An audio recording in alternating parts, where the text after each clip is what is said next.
I think it's so old-fashioned to be really hung up on ideas of good taste and hung up on, like, doing everything the way, like, a grande dame like Jackie O would do it. She's amazing and had exquisite taste, as did Bunny Mellon, as did Babe Paley. But when I was growing up in interior design, people were fixated on these kinds of women, these kinds of tastemakers. And it was a very select group of people who set this standard, and it's too small now. We live in a borderless world, we're in a digital world. Like, we're equally inspired by people in music or people. It shouldn't just be like a lady on Fifth Avenue in this old-fashioned way of living, and that's good taste. What does it mean to have taste? My guest today, Amy Astley, knows a thing or two about that. Just don't call her a tastemaker. She's one of the most influential editors in design and someone who spent her career building and reinventing iconic brands. She got her start at Vogue, but really made her mark when Anna Wintour trusted her to launch Teen Vogue. Years later, she did it again at Architectural Digest, reimagining a legacy publication for an entire new generation. Amy and I go way back. She was new to her role as Teen Vogue's founding editor-in-chief, and I was fresh off of my victory at Wimbledon. Amy put me on the cover, and we've been in touch ever since. What I love about Amy is her quiet leadership and thoughtfulness. She's warm, considerate, but without compromising her integrity or authority. In other words, she makes her point of view feel valid without shrinking her own. On today's episode, Amy and I look back at her distinguished magazine career, her longtime relationship with Anna Wintour, and how her ballet beginnings and say yes attitude have helped her make the tough decisions necessary for brand refresh. And of course, we talk about the future of magazines in the age of AI. I'm Maria Sharapova, and this is Pretty Tough. Support for the show comes from Peloton. When you feel stagnant, the solution is clear. Move. It really does help to make movement a priority, and to do it consistently. When you move, you tap into a certain kind of joy and confidence that you can't find elsewhere. You can unlock a love for movement with the Peloton Cross Training Tread Plus, powered by Peloton IQ. Peloton IQ provides personalized strength coaching that helps you unlock a new version of you. Let yourself run, lift, fail, try, and go. Explore the new Peloton Cross Training Tread Plus at onepeloton.com. Support for the show comes from Pure Leaf Iced Tea. We often have this idea that athletes are all-stars when it comes to mental focus. And yes, we're pretty good at it. But even athletes lose focus and need moments to reset. And how we reset is just as important to our physical and mental game. Pure Leaf Mental Focus is a new line of sparkling iced teas brewed to support attention and focus. They have naturally occurring caffeine from black tea and added L-theanine with no sugar and no calories. And they come in 2 delicious flavors, peach and raspberry. Time for a tea break? Time for a Pure Leaf.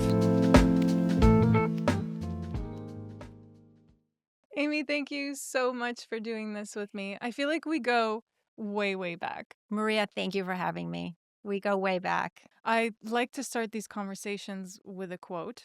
Be sure that you don't just take on the good girl role. You say every business needs new ideas and inspiring leaders, not just dutiful daughters. Mm.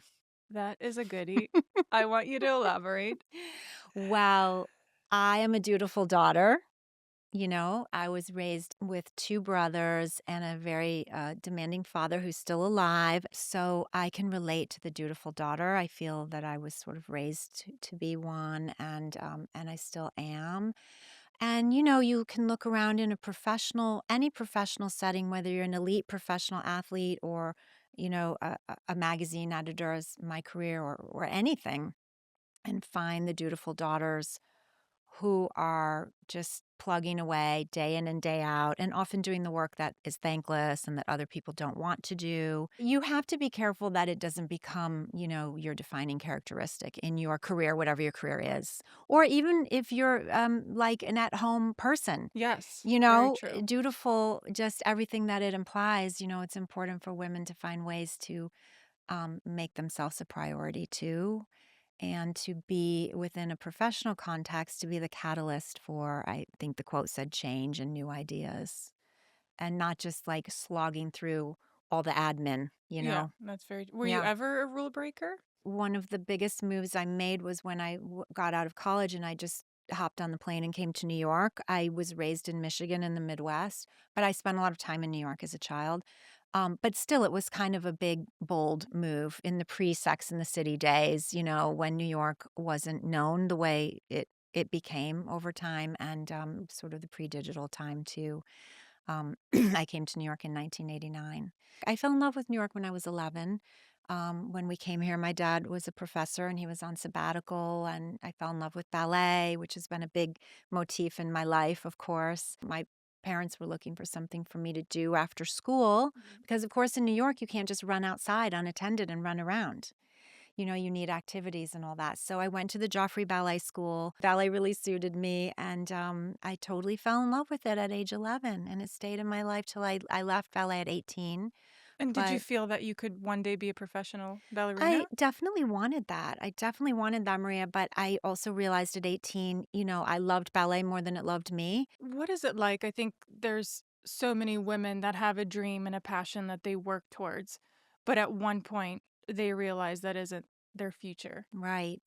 How difficult was that for you? I think I have been asked to talk about this to dancers actually, because so many people train for tennis career, and Yes. how many make it? Yes. Almost no And one. how do you know when to stop or And keep going? exactly. And I always strongly, unless terrible damage has been done to somebody, I always feel that these activities are great for instilling, discipline in people. And I never feel it's a waste of time, is what I'm trying to say.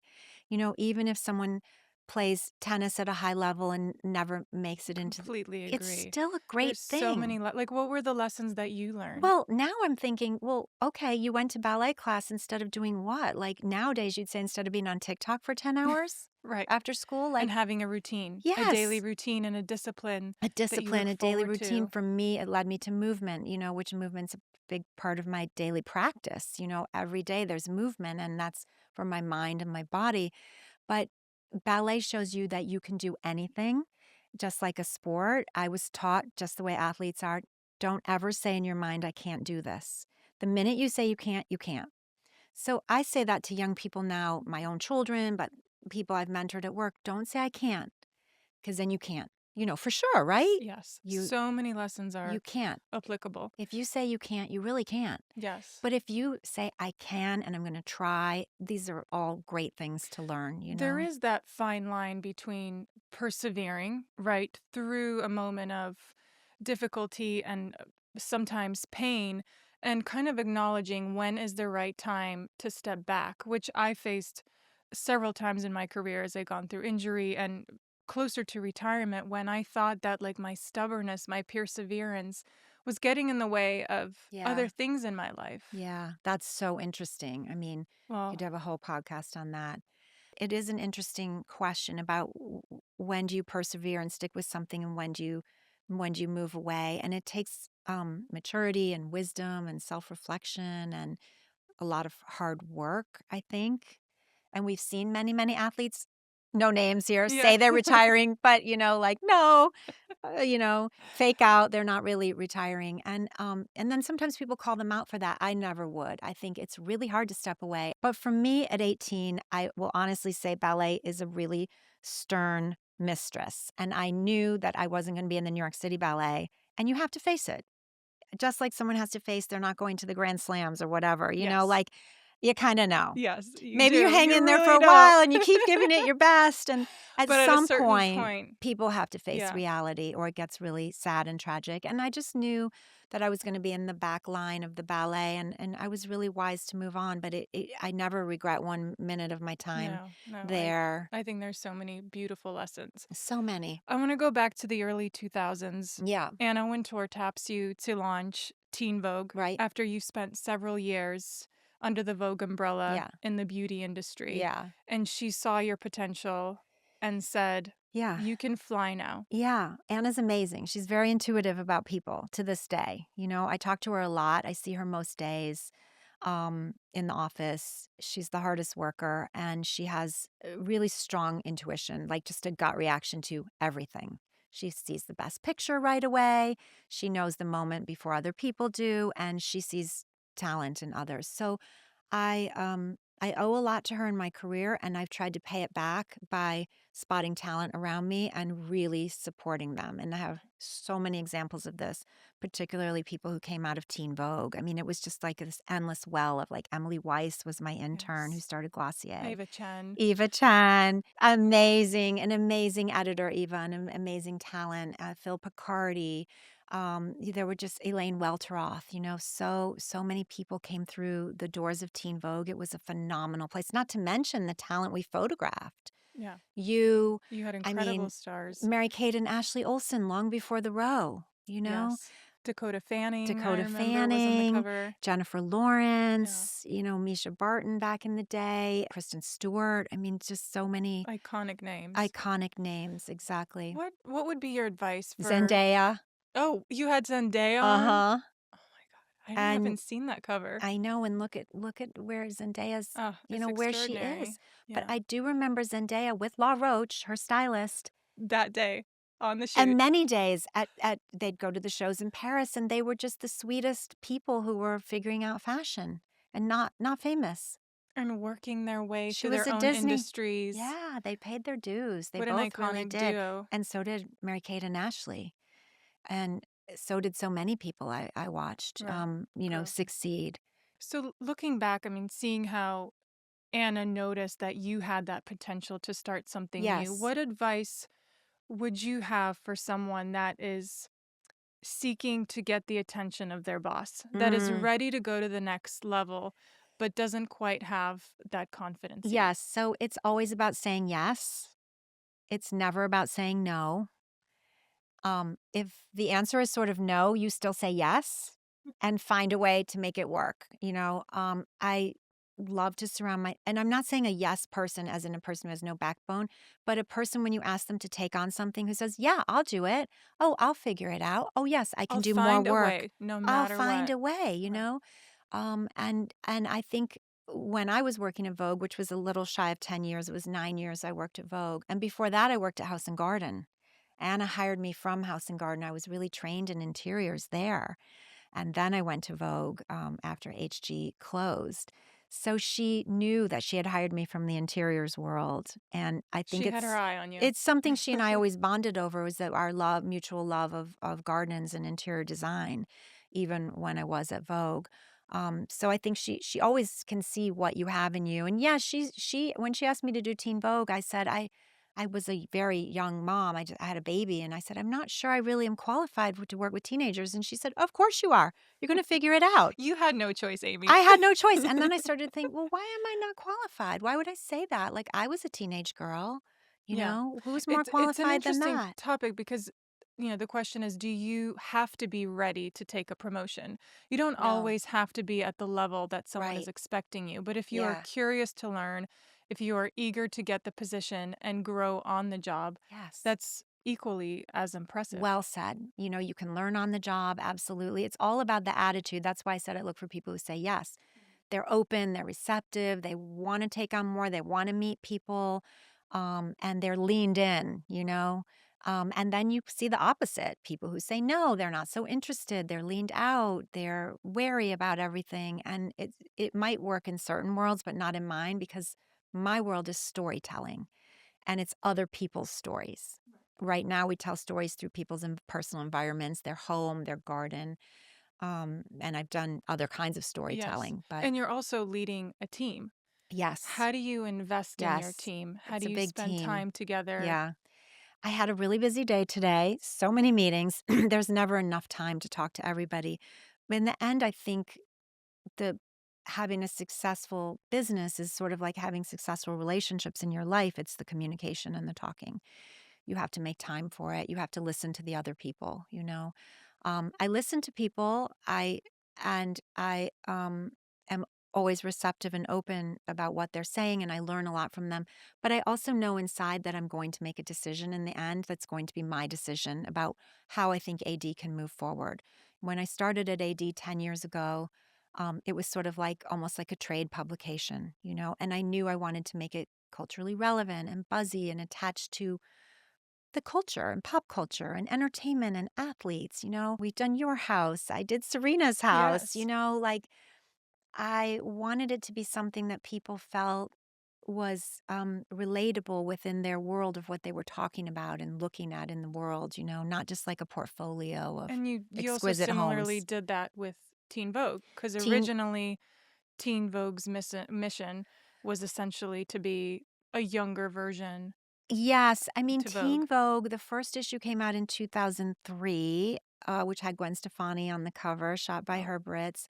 I did 4 test issues prior to that while I still worked at Vogue, and we kind of found our way, and then Mr. Newhouse decided to launch it in 2003 and made me the editor, but it I had to define what the mission was for Teen Vogue. It didn't exist before, so I was the founding editor for Teen Vogue. What was the mission? Um, Girl centric. Is that one word or 2 words? I always think if you can express your concept in a sentence or a couple words, it's the best. Girl centric. I mean, to Was build that on that, missing? yes, because all the other, there were many other magazines out there for teens. This is a bit pre-digital, so they really were Yes. magazines. And I grew up on many of them. There was 17, there was YM, Young Miss, and they were all good magazines, well done, but they were very boy centric. How to land a boyfriend, how to kiss, how to So dress there for was a void boys. in the space, Yes, and women, yes, young women, yes, yes. I wanted it to be girl centric, focused on them. Their beauty and fashion is part of their style, it's part of their expression, it's part of how they're presenting themselves in the world is very, very important. But I didn't want it to be about how to attract men.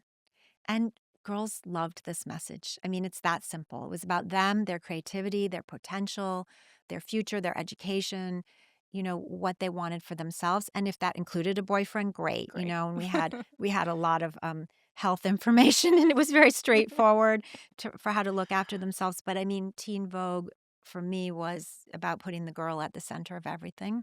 At Teen Vogue, it was very intentional that all the women we photographed, and the boys too, but we photographed a lot of women and models too for fashion shoots and celebrities. I never wanted them sexualized or objectified or uncomfortable. Um, So it was or, conscious. That was a yes, goal and a mission. that was a goal and a mission. There were times in my career when I was asked, no names, why can't it be a little more sexy, sexy, sexy? And I was like, I don't want that in Teen Vogue. You could get that someplace else, but my girls feel safe. The models tell me all these models, I mean, we shot every girl who went on to have a big career. They always tell me they felt safe. The older you get, the more meaningful it is that you're like, Especially as a mother. yes, something bad didn't happen to you through this experience, that the team was protective of you and that the images that we produced, honestly felt wholesome and we're celebrating that Yes. female, Yeah. whoever she was. I'm curious, the selection process of a cover. Mhm. How you thought about covers in your days at Teen Vogue, and Mhm. how you think about the selected covers and cover stars today. Yeah. Well, Teen Vogue was occasionally models. There were sometimes it was models, but it was usually a celebrity. And in those days, the newsstand sales were a big deal. There were newsstands everywhere. There were magazines at grocery store checkouts, and you had to be able to grab people's attention. And those sales counted. It was like a significant part of your revenue, just selling magazines on the newsstand, along with subscriptions, of course. So it was a pretty commercial endeavor, looking for usually quite famous people. Um, at AD, it's a mix of, notable people and just interiors. We try to mix it up and do sort of half and half. Right. How Um, far in advance do you like some to book a cover? some are booked a year in advance. Yeah, I mean it's How do you keep your April. head straight? I love the more organized it is, the better, Right. but there's also room for improvisation and some spontaneity. But like my September cover's booked, my October cover's booked, my November cover's booked. Is that a lesson that Anna taught you? She was very organized and efficient. She really was. But as I said, there was room, there's room to pivot if there's a problem. I did learn from her organization. And I think, to be honest, setting a structure for the team. The worst thing I see is leaders who are disorganized, chaotic, not efficient, can't make a decision, changing up to the last minute. I've seen it. It's brutal, people whose lives are upended, particularly if they're a parent, but people working really late because of a boss who's disorganized. I just never wanted that. And that wasn't how it was at Vogue. Everything was super organized. Yeah. Um, And responsive. yes, and make a decision. I mean, she was a fantastic communicator, Yes, make a being open decision. and honest and just She's getting on with honest. it. Yes, Yes. yes. And I've learned about honesty from her too. It's better to just tell people, you know, which I When had to was learn over the years because we're taught to be soft and not hurt people's feelings. And it's true. I mean, I'm not brutal with people, but it's better to tell people where things stand. I agree. When They're was the last time adults you had to do that? today. A couple Was an times. employee? Yeah. Yes, multiple times. Yeah. Sometimes I do with my own daughters too. It's a tough lesson, but Yeah. you get it out of the way. You acknowledge it. Yes. You don't Yes. waste time. Totally. So in 2016, you move inside Condé Nast Yes. and become editor-in-chief of Architectural Digest. Yes. And I cannot believe this, but AD is more than a century old. Yes. 1920. It was founded in Los Angeles. Can you paint a picture of what it was like when you joined the family? Yeah. I mean, for me, it was coming full circle because I mentioned to you that before Teen Vogue and before Vogue, I was trained at House and Garden by a lot of kind of pillars of our industry. So it's a funny twist in my own story that I lost my job at House and Garden because of AD, and then I went to Vogue. Somebody recommended me to Anna. I went to Vogue. I pivoted. I didn't really understand what fashion, I understood fashion a little bit, not in a professional sense, but I really didn't know what beauty meant at all.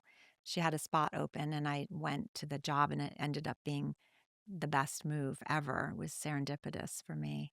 And so now coming to AD in 2016, 10 years ago, it was just a full circle moment.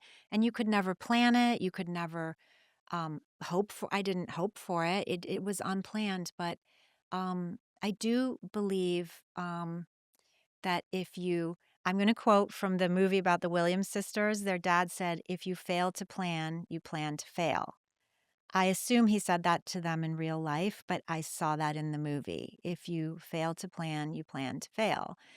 And it just sort of stuck with me. And I do feel that things in your career that seem like they're just good luck are kind of all part of the trajectory with the plan a little bit. And there's luck too. Oh, There's luck is luck. part of it. It's Luck is always part of nice it. when luck is, but Yeah. the But harder you you set work, yourself up for it. yes, and Yeah. the harder you work, the luckier you are. Yeah. Yeah. Yeah. I think so. I think so. But going to AD was every cliche. Dream come true, something I didn't see coming. At a certain point, Anna came to me and said, "Would you be interested in AD? I think it needs to be reinvented." And, she's a genius. And I said, "Yes, I would love to do that."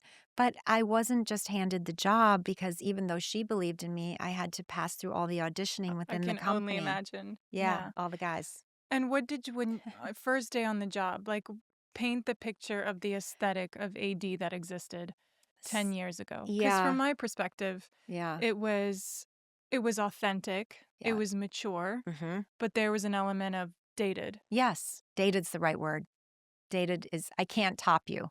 Dated is the right word. It was dated. There were a lot of pillows, There were a lot of people with the chop, a lot of pillows with the chop and a lot of like uplighting through the ferns. And thick it was very curtains. dated. Yes, it was heavy. It was dated. It was traditional. It was conservative. And it was beautiful. And there were a lot of great houses there and great designers and architects. But I think the presentation felt a little bit like it was for the industry more than for the consumer, almost like a lookbook, like a portfolio. And I wanted to connect it to pop culture, to what's current. I wanted it to have buzz around it. And I really felt that AD was a sleeping beauty, that it could be awakened, and that all the elements were there. I mean, it has a glorious heritage. And celebrities were always part of the mix, And it's like a you home with know? great bones. Yes, it ages well and it just needed a little freshening. So, I would say what I did in my 10 years immediately was just to turn it into a digital property because it was just a print property. So it was really about building up the YouTube channel, building video franchises. We added e-commerce. Of course, it had a website, it had a small social footprint, but building But all of how those did you things. I mean, this is 10 years ago. How Yeah. did you recognize that a media platform was something that this publication really needed? Because there was no roadmap. You didn't have anything to follow. You had intuition. I think that Teen Vogue was such a great training ground for me because everything that happened at Teen Vogue happened faster and sooner than it happened for the like adult magazines, even its demise. But we were digital before most other people at Condé Nast were digital. For example, I hired the first social media manager in the company. Wow. And At this Teen was Vogue or AD? at Teen Teen Vogue, Vogue. at Teen Wow. Vogue, at Teen Vogue, because at that time, it was like MySpace. I mean, that was the social media. And then after a while, it was Facebook. Oh, I Um, remember I had this meeting with my manager back in the day, and he's like, "I think we need to get you a Facebook profile." And I was like, "What? What? what? Why? Why? Why? I'm on Yeah, TV. yeah, It's yeah, fine." yeah. But he was right. It's He was so always right. about embracing all the platforms like this one But you have to be ready early. for it. And Yes. you had to when did you know that AD was ready to take that I mean, it was part of my digital audition. It plunge? was part of my audition, when I before I got the job. I had a visual sort of aesthetic that I wanted to just to open it up and freshen it up, make it younger. And I wanted a lot more people in the magazine, but I knew I wanted to build out a digital property. In the beginning, that was about social media platforms and a bigger website and a video plan. And then over time, it became, oh, we have e-commerce and other things layered on. I just wanted to meet the audience where they are, and I could see in 2016 that AD, you can't just be a print product. And there were people who were resistant for sure in the industry, very resistant. Were there meetings where you had to be I really tough on um that I had to subject? push it. I think at Condé Nast I had great support around what Mhm. I wanted to do. Of course, you have to make it happen before you get more resources. Yeah. This is just how it is. So I pushed the team, I moved people around, and we built a big Instagram platform with not a lot of people. I remember back thinking how the transformation happened so quickly for Yeah, you and the publication. yeah. When did you recognize? Like, did you ever realize, was there a specific moment where you sat down or you were in a meeting or you were looking at certain numbers and you identified that the road that you were on was the right one? I felt my very first issue was a big change, which had Marc Jacobs' dog on the cover with his Instagram handle. So I was just like, boom, I'm putting it out there that, You really took a chance. yes. And of course, the printers thought it was a mistake that we had an Instagram handle for Neville, Mark's dog. But I really wanted to shake it up and say we're part of pop culture. We're current, we understand technology. Um, and not that it's like your grandmother's AD. So I felt that Mark and his dog said that like the first issue. You had to have the confidence. It was a bold move. It was a bold move. I mean, it's funny. I'm sure you can relate to this as an athlete. Like I mean, so many athletes say you see it in the Olympics, like the gymnast who's 16 and they're fearless, they're not afraid yet. So there is something to be I wasn't like that young, when I took over. I wasn't. But it was a new role in a new Mhm. publication Yes. with a new set of responsibilities Yes. and a different demographic. Yes. I really was sort of fearless. Now I'm more wary, but now it's a bigger machine. It really, yes. It's a much bigger machine. But the thing is, Maria, they really AD at that time had a very limited digital presence. I mean, what could go wrong? There was nothing there. It wasn't like I was going to destroy anything. I mean, there were like 1 million Instagram followers or less. And now it's 11 million, and it takes time to build that up, Oh, you know? everything takes Everything takes time. time, but we just plugged away at it. And I think at the end of probably, I don't remember the exact numbers, but there was definitely a point when I said, "Oh, good, we've doubled. We have 2 million Instagram followers. Oh, okay, we have Where 3 can we go million. from now? Yeah. Oh, wow, we have 4." And now the growth is slower in digital. Of course, everyone knows this because of the saturation point. But at that time, you could grow more, and we still have moments of incredible growth when there's a really exciting story or something Hmm. that resonates with With people. people. Yeah, Yeah. and it's so great to see that.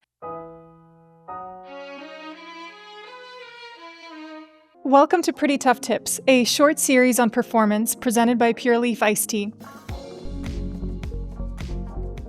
This season, we're exploring mental focus, and today's tip is on visualization. Visualization is the process of picturing the future in order to prepare for different outcomes. It's almost like a workout that feeds into your discipline. It's an exercise, not an activity.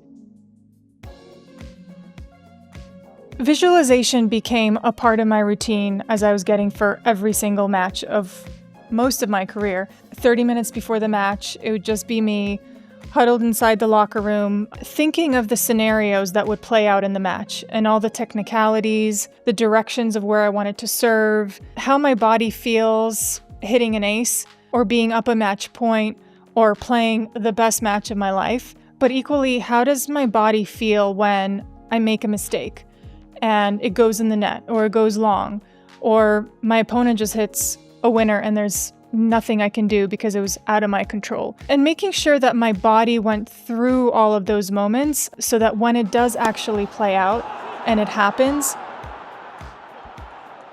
it won't be as jarring and it won't be as surprising, and it'll feel like, okay, I gotta get up and do something again or try something new.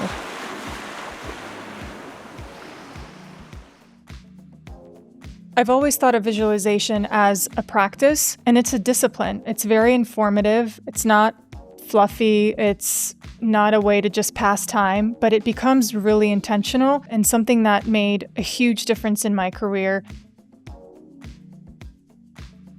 I've now applied visualizing before I record the podcast segments. It's a new skill set. I've always been on the other side. I've been answering questions for most of my career, and now I get to sit opposite incredible individuals and ask them questions. Good question. Okay, I feel like Some I'm of winning it's- since you already told me that's a good question. Yeah, there you go. Coming from a journalist. Good question. I thought about where I'd wanted to take the conversation. I thought about the interview, visualized the way that I ask a question.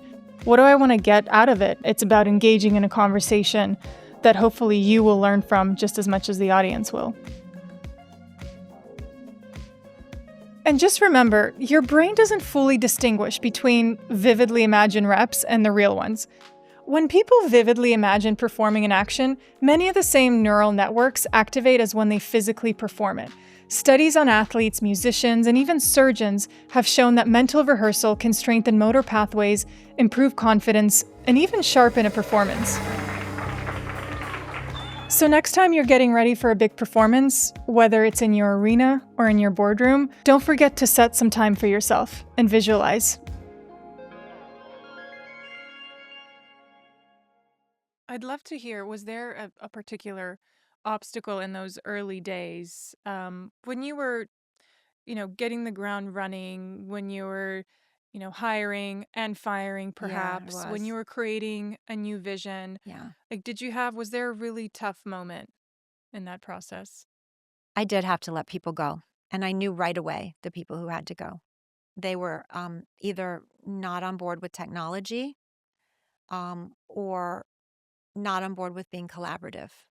There were gatekeepers within the team, and I just knew that we had to work together. It's the only way to change something and grow something in a big way and to really have a vibrant creative product. For example, I wanted all the editors to be able to come to me and to pitch their ideas and their projects rather than it like going through gatekeepers and things like that. So, yes, I had to make a lot of changes and I really knew what they were going to be. But I had been the editor in chief of Teen Vogue for 13 years. It gave me a huge foundation, Platform. a huge platform to understand how to manage people, how to build a digital business, the kinds of people that are toxic in group environments. Was there something that didn't pan out? A vision that you had that you were excited about and it just couldn't get it going? It all kind of went swimmingly for such a long time. I did have to, make a lot of changes, but I think we picked people who shared my vision for what AD could be. Probably the biggest challenge, as I alluded to, is in the beginning, it's not like you get a whole social media team. You have like one person. Building small. And you have to show that you can do it, or like one person on video. Now I have 9 people on video, but you don't have all that in the beginning, so it's a little bit more scrappy and challenging to get where you want to go. I want to talk about the Open Door series Yeah. because I feel like that was such a big part of the transformation Mhm. of AD. Yeah. Was that one of your ideas? Yes, yes. When I arrived at AD, they had a shoot going with Faith Hill and Tim McGraw, who owned an island, like I don't remember, in the Bahamas or something. And I I mean, said, who "Oh, are owns you?" an island? They That did, sounds so which they've great. sold. But they had this beautiful island, and AD was. It was when I walked in, and they weren't shooting any video there. And I said, "We should shoot video." And everybody's like, "What do you mean shoot video?" This was a very foreign concept. So we sent a video crew. We didn't call it Open Door, but it was the earliest expression and moment of me saying we should give people a tour and put it on the website and put it on the Instagram account. And then the first one we did was with Robert Downey Jr. He had a house with a windmill attached to it in East Wow, Hampton. And I mean, that's a great get. amazing. So, Scoring. score, we had him. It was such a fun house. He had a great designer. He did it with his wife. And, he's so funny. So, we got a great video from him. And then Where once do you go from somebody, there? well, the great thing is once you have someone with so much clout and, you can show other celebrities. Robert Downey Jr. did it. I mean, he's a tough act to follow because he's so funny. But then the doors opened and people realized, well, if Robert Downey Jr. will do it, it's good enough for me too. And you get a different result with every person. I mean, some people like him are very funny. Some people are very That's what makes it unique serious. is you never quite know what you're going to get because Yeah, it's not just about the personality yeah, or the talent yeah. or the home. It's this combination of, well, what do they say about the home? What do How they do they say? live in their home? I mean, Yeah, I remember like back to the MTV Crib days where you were, most likely looking at an athlete's garage with 10 Lamborghinis. And then all of a sudden you have this elevated version of a yes, home tour yes, guiding you through this beautiful garden, through yeah, their libraries. yes, It was such yes. a, I mean, we did one together. We did. Yours was so beautiful. I love your house so Well, much. I remember being so nervous because I felt like as someone is following you with a camera, you kind of, and you're talking, through all the pieces that you own. I was like, do I know that artist's I name? know. And am I talking about the right textures and the colors? And, you want to sound like you belong. And you did because you loved your house. I mean, I you loved my you built house. that house with your architect. You really cared about that house and that came through. I remember that moment when we reconnected. It must have been 8 to 10 years ago. And we met randomly at a party in New York City. And you said, "Where are you living?" And I said, "Los Angeles." And you're like, "Can I see your home?" And I was like, "Why?" Yeah, And then yeah, I was kind of naive about it. yeah. And then Alexander said, "Well, maybe she'd love to photograph your home." Yes. And I was like, "Oh, but no, that's such a personal space." And the minute you stepped into my home and you said, "I would love to feature your home," and I said, "Well, the master bedroom, I have boundaries. I'm very private. I don't want to share that." And you said, "It is whatever you want it to be." And that's been your tone throughout. Always. I have many prominent people who say if they do agree to shoot the house, they say, "I don't want my bedroom or I don't want my child's bedroom." It's fine. Why would we ever stick a camera somewhere that someone doesn't want it? But Well, I others would yeah. try, Yeah. but you No. haven't. No. I don't want any pain, no suffering. It should be a joyous experience, and it's a really generous thing to open up the house, because let's face it, it's not just that it's going in the magazine. That's like the most that's like the softest part of it. It's going on the internet with all the people and all their opinions. And we all know what that looks like, and that's only gotten harder and tougher over the years. A more um, harsh place, I think. I'm really grateful that I love interior design, I love architecture, You and did from the beginning. I did from the Yeah. beginning, and I've come full circle, but I really don't want the toxic internet to scare people off from Really. showing because they're showing their nests, because it's also really great to see a personal space. It is actually what makes AD resonate for people. They remember your house. I remember your tour so well. You were authentic, you were natural, you loved the house. Yeah. You collaborated so Yeah, closely with the architect. I did with the entire team, with Mm-hmm. Courtney Applebaum Yes, and Grant Courtney. Kirkpatrick. And yeah, Yes, it was a real team. that's It was it. like the first time I remember. I mean, it was a major design project, but it was like when we would have a team meeting, I would tell them, like, you've designed gorgeous homes. I want this to be your best home. I remember you saying that, and I was like, she's such a champion. I want She's to pretty, but elevate she's your tough. own work. I want I you to remember elevate that. your level, not Yeah, because I don't think your level before was good, but yeah. I know you can do so much better, and I want this to be the Did they most love that beautiful challenge when you home. threw that down? Well, they delivered. Yeah. Yeah. I mean, the indoor-outdoor vibe, the pool right outside of your dining area with the, And also the fireplace, so feeling, good. because The I feel like a feeling. modern home can be cold They can be. when you see the tall concrete Yeah. walls. Yeah, there's a lot of open space, right? And at first glance, you're like, where's the warmth? Yeah. But walking through the house, there are textures, and there's a feeling of belonging in there. And the light. The light, the I mean, California light. the light makes it really warm, pretty. I mean, you were so knowledgeable about your house and everything in it. And some people are less so, but some are very knowledgeable. Some people credit everybody who worked in their house. Yeah. Walt Goggins did that recently. And the viewers on YouTube, I read the comments, not all gazillion thousand of them, but I read a lot of the comments to get the gist of it. And people love that Walt shouted out his decorator and his architect and the people who worked in the house. They found that very gracious, you I know? mean, as someone that's interested in a personality and they watch it because of a name, then they're immersed in this world of design.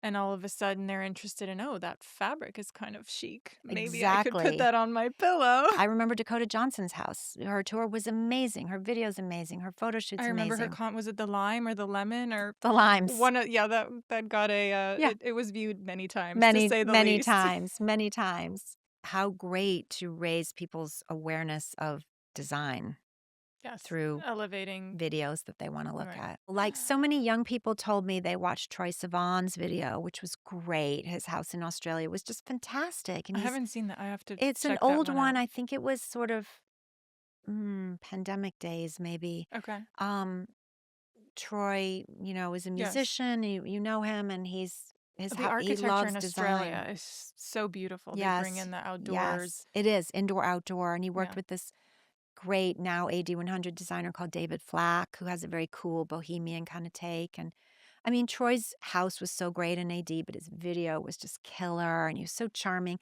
And so many young people watched it.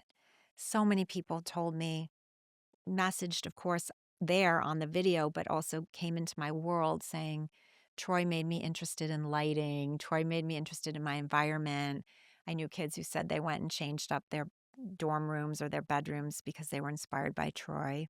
Emma Chamberlain, also a very young person we did. And again, a house and a video that they just ate it up.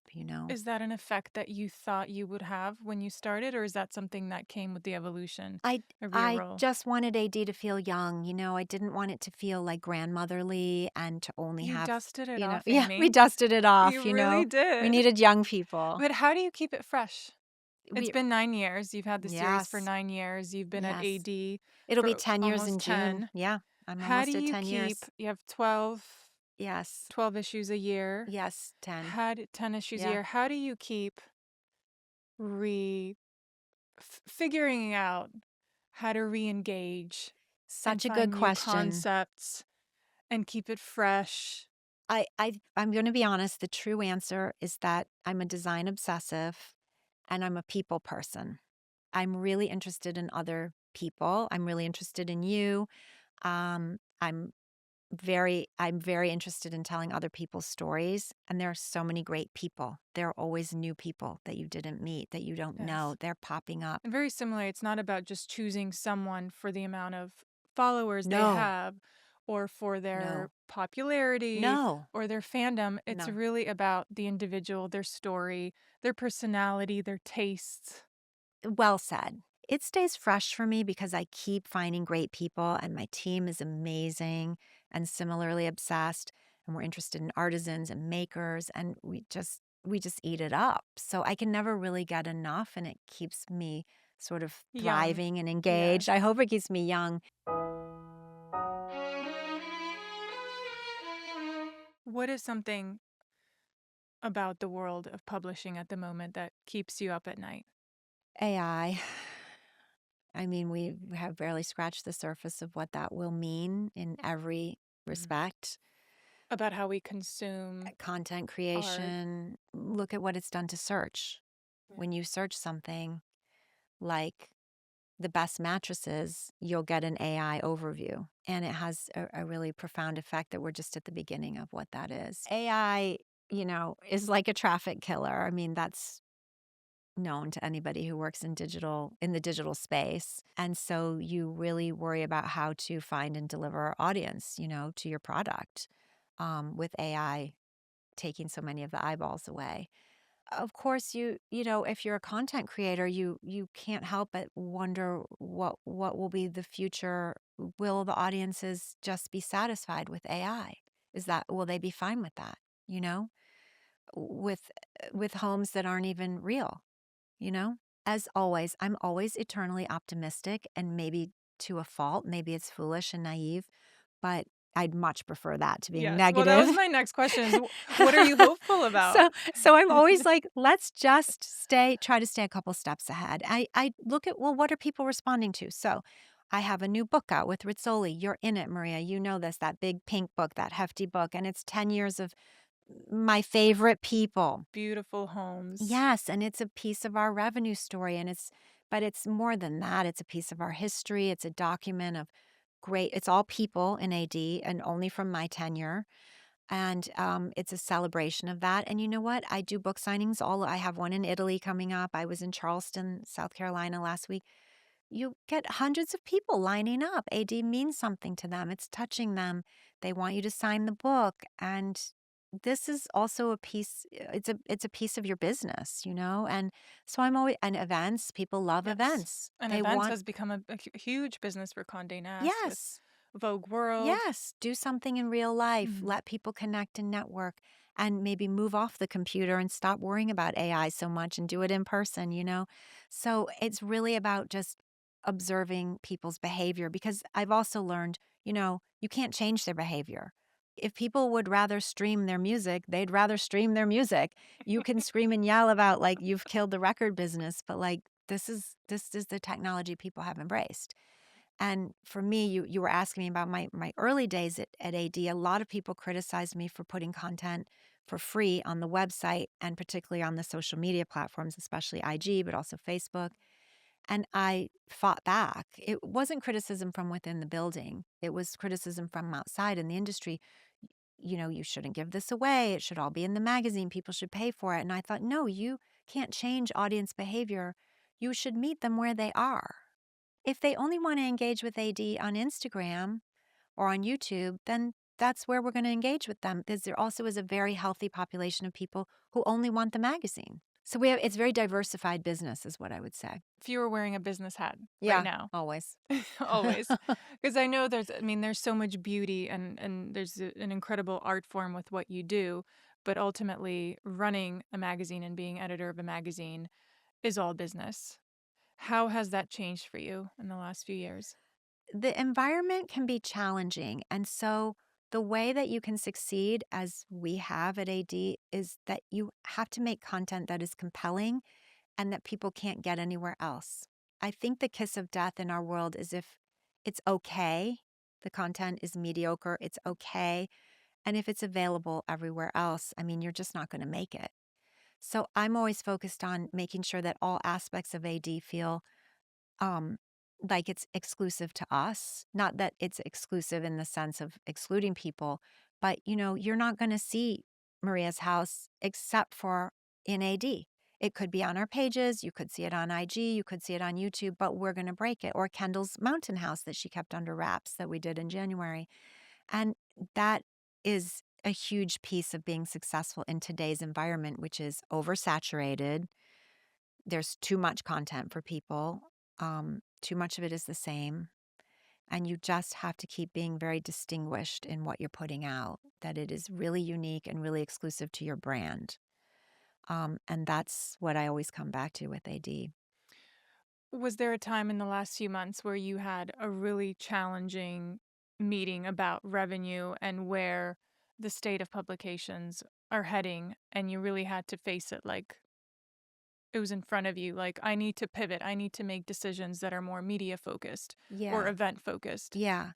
Um, so we're lucky that AD is just like this. It's just like this incredible, it's a legacy brand, but it's such a healthy business. But yes, you have to pivot. Sometimes you go, we're doing so well in this piece of the business and less well in that piece of the business. Um, what I've had to learn is to not really be afraid to realize that a creative team needs a change. And that's super tough. What does that mean? That you might need some fresh eyes on what you're doing. And that's painful. Very But it's also necessary to keep the freshness around the brand. similar to an athlete's career where you can have the same coach for many years, but Yeah. what you needed when you were 20 years old and when you're 30 is very different, right? Because in the Yeah. beginning of your career, you're mostly focused on form and technique and Technique. execution. Mhm. But after years of experience, you don't take that information the same, and most of the time you don't need it.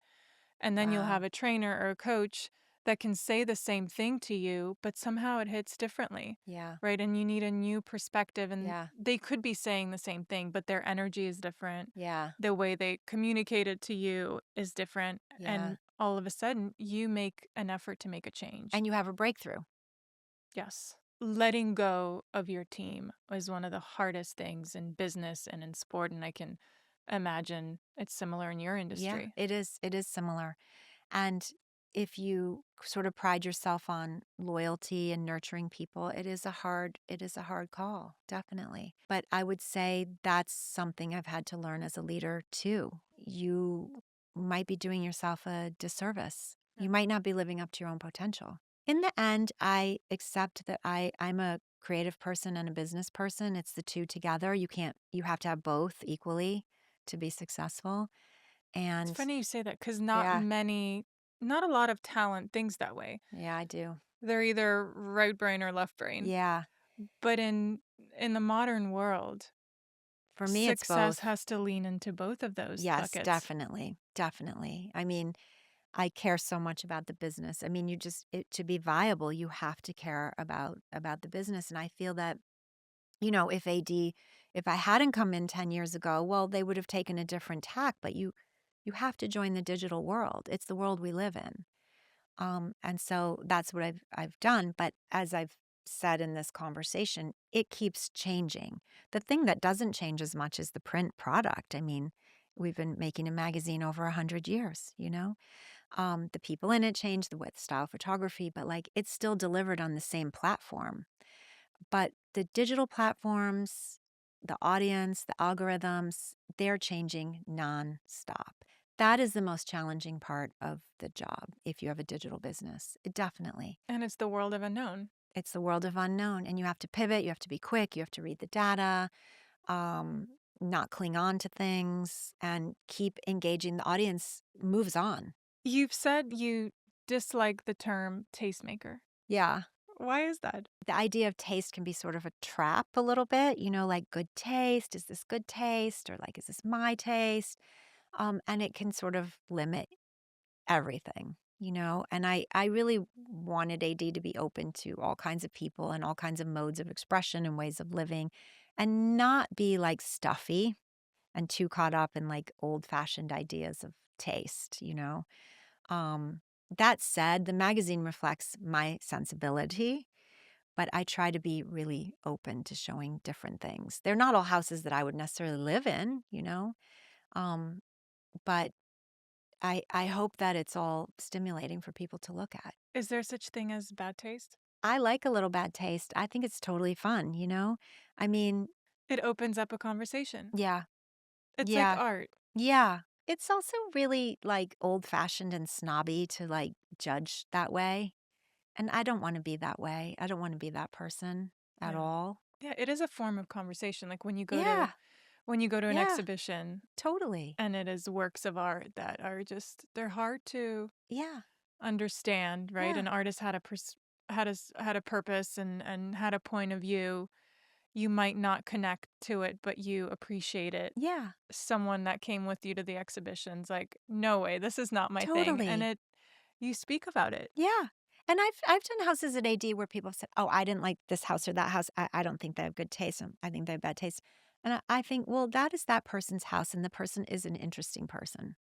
That's why they're in AD. They're an interesting person. Well, it's also not your Interesting. house, so that's I've okay. said that to people before too, like, "Well, don't worry, you're not gonna be invited over there. So don't worry, you will never." They say, "I wouldn't live there." I'm like, "Well, you don't live there." That's as Gossipy. gossipy as I'm gonna be. That's as No gossipy names. as you're gonna Yeah, be. no names. You can I'm tough, like, no names. But honestly, I don't wanna be a small-minded person. I'm really trying to answer your question with the taste thing. I don't wanna, of course, I have my own taste, my own ideas of what I like in terms of fashion and how you present, but I'm totally, like, totally open to other people. It would be insane to say, you look around at how people present and how they dress. Like, why would you say this is bad taste? It just means that you're closed off to what people are doing, you know? The older days of Condé Nast was very specific about taste. The world has really opened up. I think it's so old fashioned to be really hung up on ideas of good taste and hung up on, like, I don't know, doing everything the way like a grande dame like Jackie O would do it. She's amazing and had exquisite taste, as did Bunny Mellon, as did Babe Paley. But when I was growing up in interior design, people were fixated on these kinds of women, these kinds of tastemakers. And it was a very select group of people who set this standard. And it's too small now. It's like we live in a borderless world. We're in a digital world. Like, we're equally inspired by people in music or people. It shouldn't just be like a lady on Fifth Avenue in this old fashioned way of living, and that's good taste. You know what I mean? You've said that there's really not much distinction between your work and your personal life. Like there's a True. lot of it blends in. Yes, my life, my personal life, and my work life are just totally blended. How do you pace yourself? I get up early, I work out every day in the morning, every day. But that comes from my ballet training. I want movement every day. Definitely makes me happy. It's definitely like my therapy. It's my sane time. Some days are Pilates, some Do you days are work out yoga. 7 days a week? Yes. I don't. How do you do But it's that? not like the way you work out, like those It videos of you doesn't with it's matter. not like that. It doesn't. Committing yourself at 5 or 6 in the morning Yeah, before 6. a 12-hour It's a day in the lot. office is, Well, I and love then yoga. filming this podcast. Yeah. No, I love yoga so much. So yoga for me is like breathing, and it's not a trial at all. I mean, I have to make myself not do so much yoga. I can't say the same about yoga. You don't like it. Not that I don't like it. I think just any form of exercise is like it's a commitment. Like I am there. I'm there to treat my body and my mind. I know I need it. I know I have to do it. And perhaps because it was such a huge part of my career every single day and a huge part of my identity, I'm still holding on to that little piece of identity, which is in a form of movement and making sure that, I feel good in my body. I don't do 7 days a week. Um, You're a s- hero. but some days I can't go. I'm traveling. I'm on an airplane. I have terrible jet lag. And I don't sweat that. Like if I can't go, I can't go, or I'll just do a walk. And I'm happy with that. But and no alcohol. Really? No, no. I was gonna You're too ask you about, young, but when you're well, older, I was you gonna won't want ask it. you about navigating like social environments. Do you Yeah, have certain rules to no keep you going? alcohol. No alcohol. That's my That's rule. so No tough. alcohol. I got so used I drink sparkling water. I'm totally happy. Everybody knows it. Do you put it in a champagne glass? Sure, whatever. I'll guzzle it. If I really desperately want some champagne or wine, of course I can have it, Right. but I'm such a yogi, to be honest, that it's just really hard to do yoga with alcohol in your system. So the more deeply I got into yoga, and you get more in touch with your body, everything you're putting into it, sugar, like all of that stuff. Over time, the body becomes less capable of dealing with those substances, which Mm. are toxic. It's hard, I especially in know. a social context where you're unfamiliar with people and Yeah. you're like a little nervous I about not know. knowing everyone in the room and, I'm starting. lucky that I don't have that feeling. I will talk I to know. anybody. I know you're so good at No, it. I'll just talk to But anybody. that's why you're phenomenal at your I'll job, just talk to is them you're about able to whatever, bridge you know?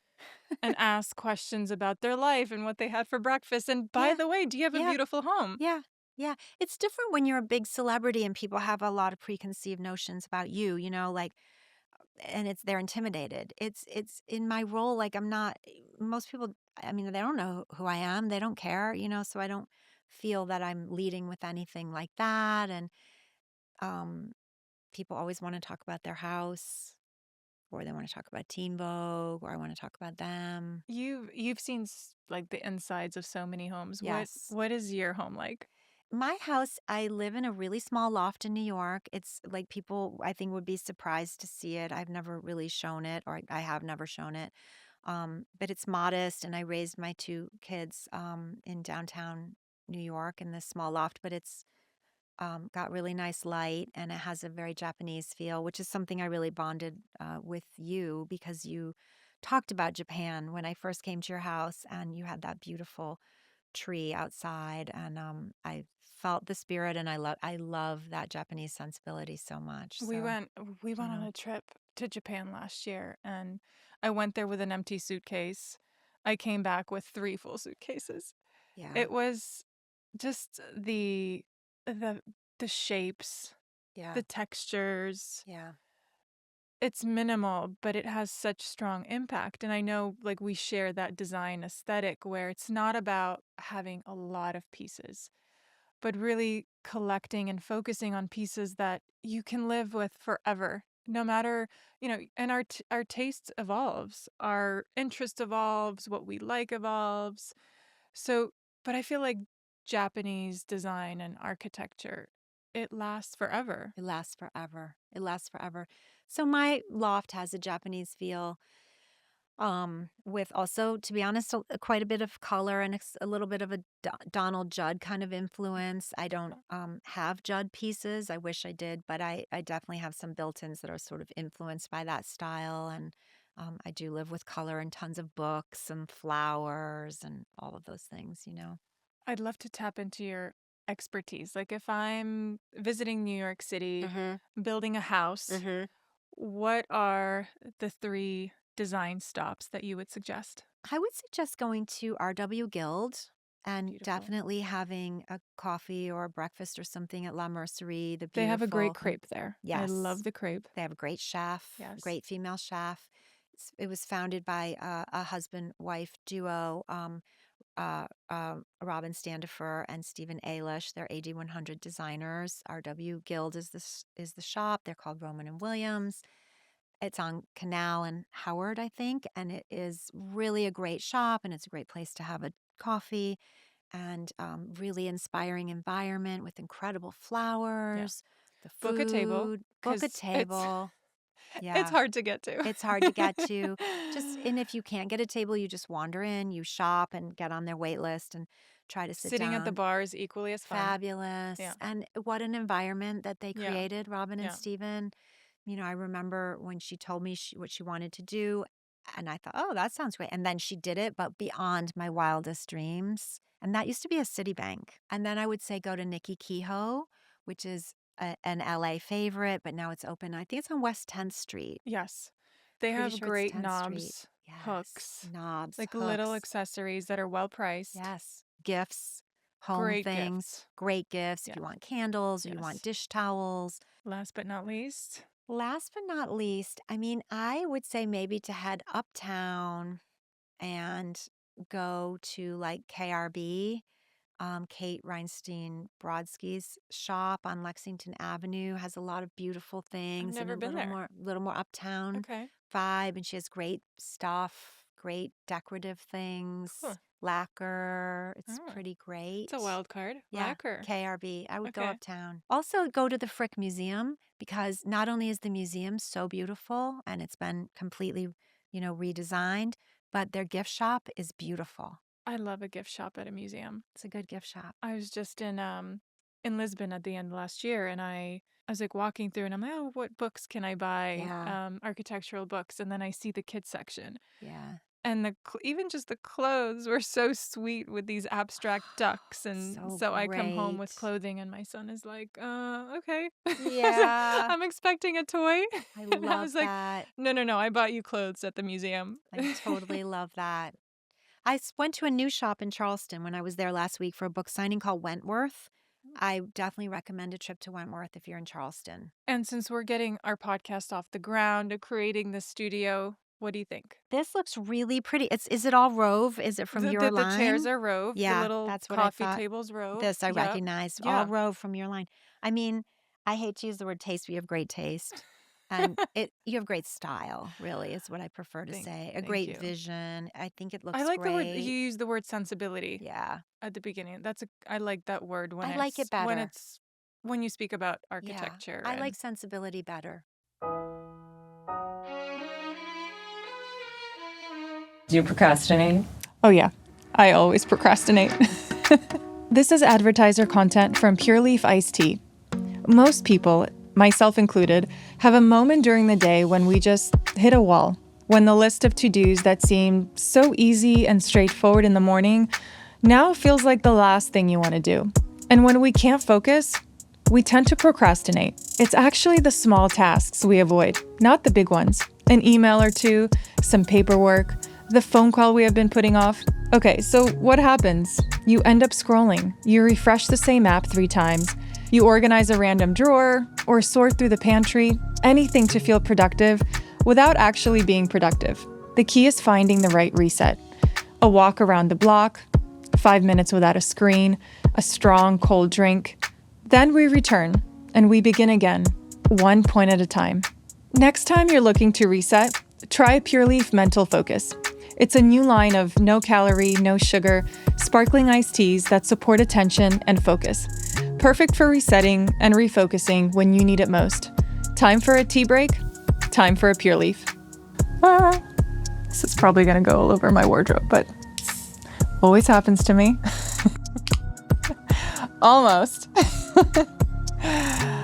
Okay.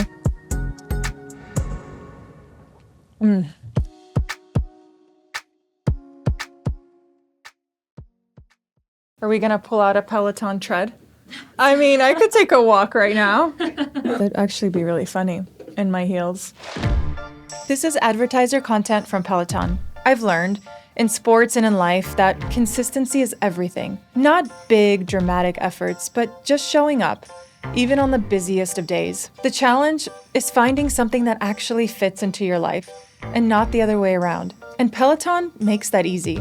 Whether it's a run on the Peloton tread before the house wakes up, a quick ride on the bike between meetings, a class before school pickup, or a stretch session at the end of a long day when it's finally quiet. It always brings me joy to show up for myself like that, even if it's just 20 minutes to move, to reset, to feel something good in your body. The Peloton tread and bike are always there when you need them, whenever you can find the time. And that's exactly how you build consistency. It's not just about working out. It's about creating a routine that gives something back to you and brings you joy. On the busiest days, that can make all the difference. Enjoy every moment of your workout with Peloton. Learn more at onepeloton.com.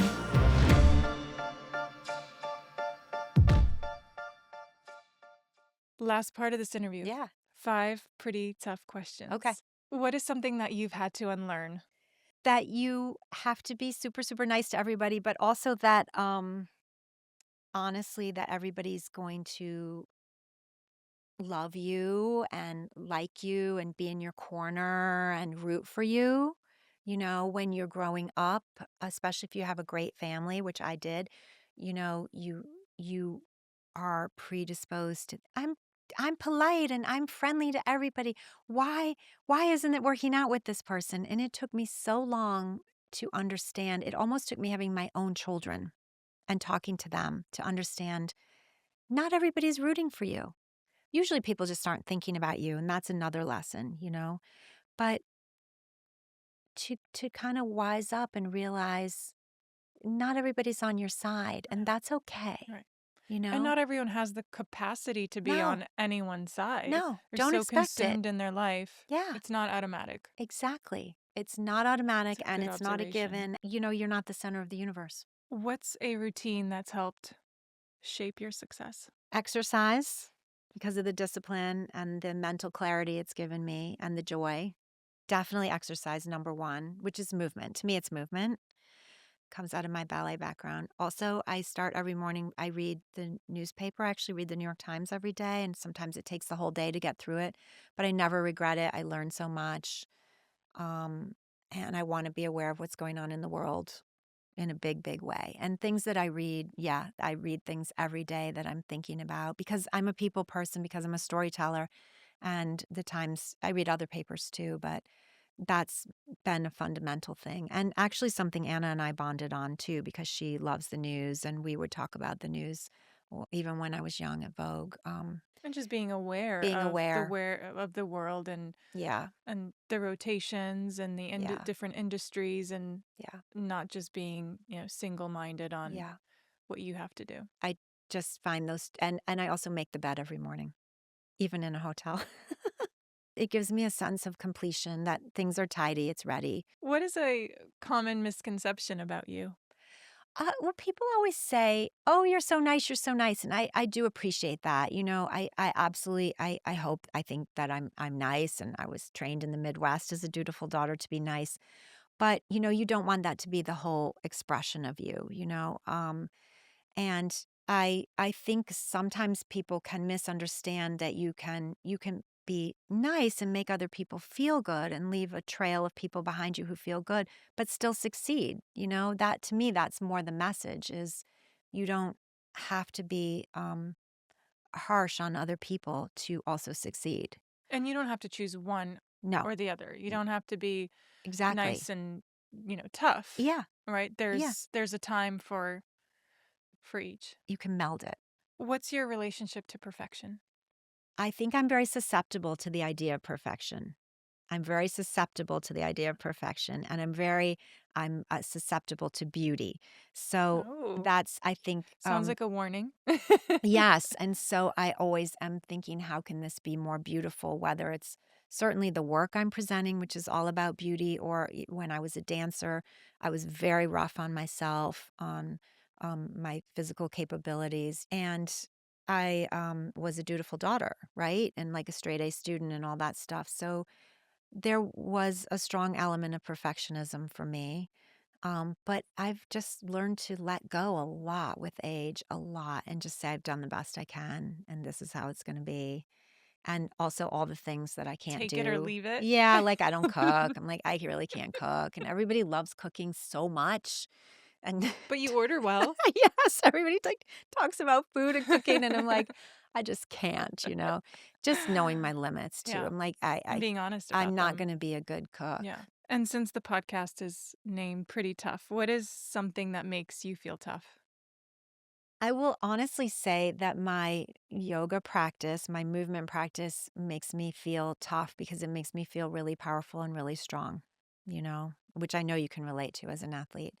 And the mind body connection for me is really fascinating, really important. The idea when you're a dancer is to control every muscle.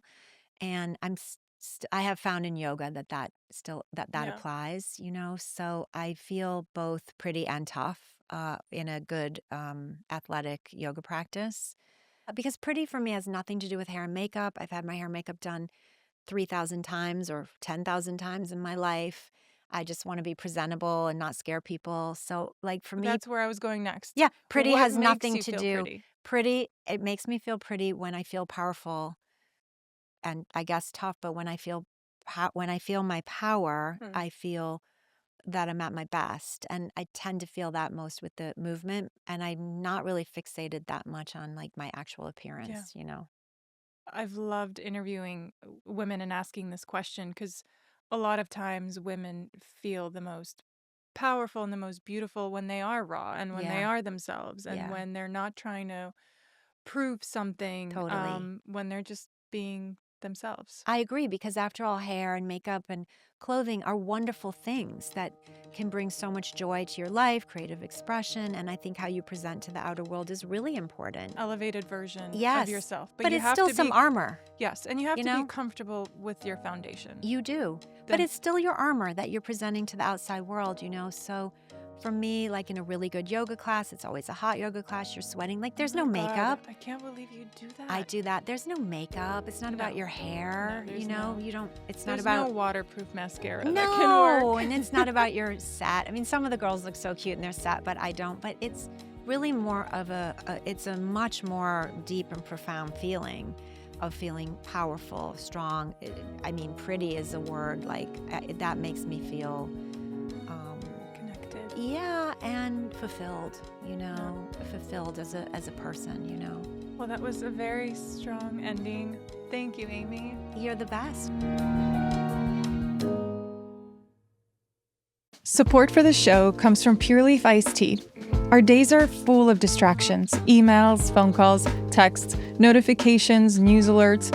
I could go on and on. For someone like me, a busy mom and entrepreneur, focus is a necessity, but focusing can be a challenge. Pure Leaf's new Mental Focus sparkling iced teas are designed to support focus. They're brewed with black tea and added L-theanine with no added sugar or calories. Perfect for resetting and refocusing when you need it most. Time for a tea break? Time for a Pure Leaf.